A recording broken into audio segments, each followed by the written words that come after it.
Madras high court మానసిక హింస తండ్రి హక్కుల మీద ఇచ్చిన ఒక సంచలన తీర్పును ఈ విశ్లేషణలో లోతుగా పరిశీలిద్దాం. ఇంట్లో పెళ్లిని రహస్యంగా చేయడం విడాకులకు దారితీస్తుందా? అసలీ కేసులో ఏం జరిగిందో తెలుసుకుందాం. భర్తకు దూరంగా ఉంటున్న భార్య కూతురు పెళ్లి రహస్యంగా చేసింది. ఆ విషయం పాపం ఆ తండ్రికి ఇరుగుపొరుగు ద్వారా తెలిసింది.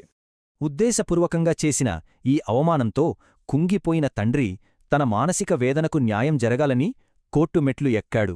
కింది కోర్టు దీని కొట్టివేసిన మద్రాస్ హైకోర్టు రంగంలోకి దిగి ఈ కేసును పూర్తిగా కొత్త కోణంలో విచారించింది.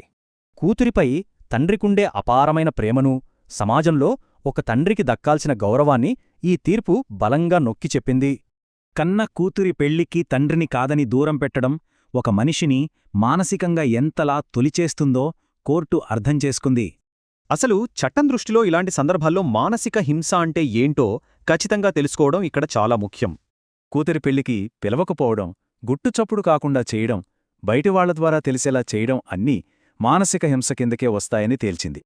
భార్యాభర్తల మధ్య ఎన్ని గొడవలైనా ఉండొచ్చు, కాని ఇంతటి శుభకార్యానికి తండ్రిని దూరం చేయడం చట్టం దృష్టిలో పెద్ద నేరం.